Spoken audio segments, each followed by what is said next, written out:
Showtime, showtime, showtime. Ladies and gentlemen, welcome to another episode of The Final Circle. It is your host, Priest, and I hope you guys are having a fantastic time. We did drop a video last week and I hope you enjoyed it. I did see a couple of you in the comment section giving some advice on which one you would pick, FC25 or eFootball, but that's great, that's fine. But today we're going to dive into something much more intricate. So today is going to be basically clutch versus collapse. What makes a clutch player?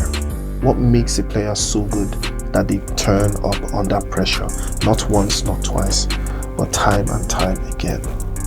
So today we're going to have a heart to heart. This is basically dedicated to those athletes that, even in real life sports, physical sports, online, pressure is still pressure. So let's talk about the titles, the what goes on through a player's mind. I would reference some personal experiences, but I don't want to call any names. I don't want to mention clutch players that I know because I know them, but I would give scenarios of which I've experienced, of which I've been a part of. And so this is going to be very informative, to build your mindset, to build your concept of what a clutch moment is and what a clutch player is, and why players clutch, why they collapse, why they fold under pressure, and why esports athletes need to build this mentality going forward, even in their daily life. So it's broken down to three things that I would say make up clutch moments: information, timing, and composure. I would say those are the three things. So information is, who knows what do I know, what can benefit me here, how much information do I have to work with. Timing, this is the key. When you know the what, now you have to figure out the when. And then composure is executing that in that when. That is really what it boils down to. Information, timing, and composure. Those are the three factors to any clutch moment. The information is very important because you cannot act on what you don't know. So you have to gather information, or you use the information that you already have at your disposal. And then timing. Okay, what next? What do you do next? How much time do you have to do what's next? When you put these two together, it now brings you down to the composure of it all. Okay, you know what to do, you know where to do it, you know when to do it. It's now a matter of, how do I do it? And how do I do it effectively? You have to put yourself in this position time and time again, in such a way that the scenario will no longer become foreign to you. And then you lock in and you know for a fact, okay, if this scenario comes up again, I would know what to do. But then the scenario has to come up time and time again, and the only way that happens is to constantly put yourself in flow state.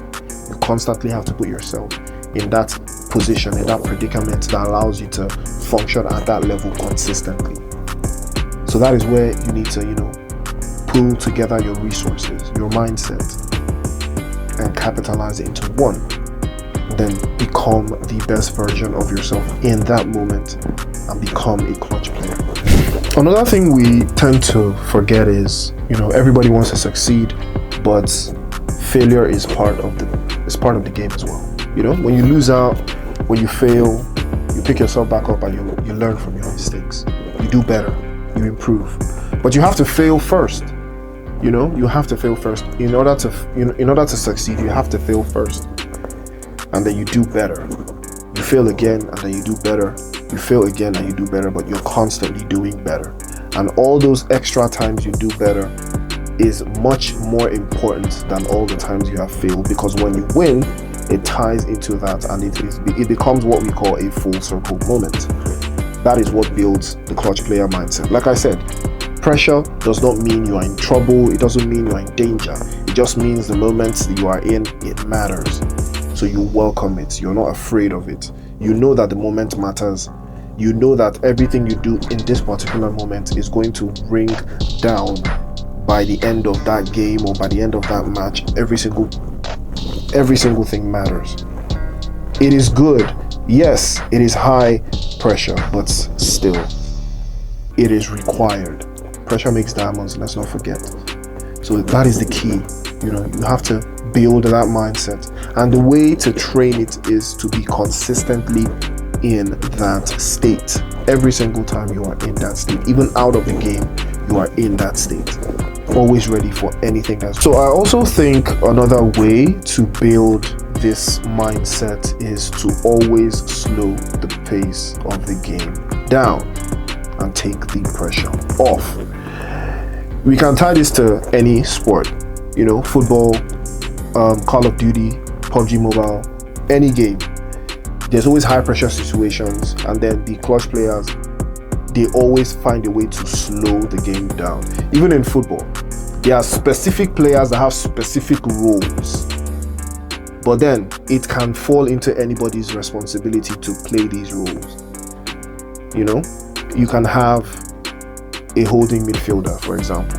That is their job. A holding midfielder, as the term implies, is a holding midfielder. It tends to hold the ball, either carry it from the defense to attack, or resist the attack from the opposing team and just make the game slower for the opposing team, and then or make the game faster for their own team but slower for the opposing team to gain any sort of momentum.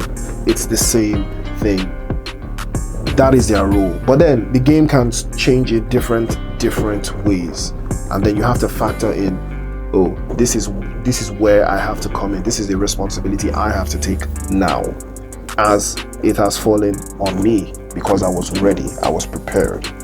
That is why it's always important to understand the dynamics behind slowing the game down. The game is always going to be fast-paced at some point. It's always going to go out of your hand. Your team is always going to be in trouble. You're going to be in trouble.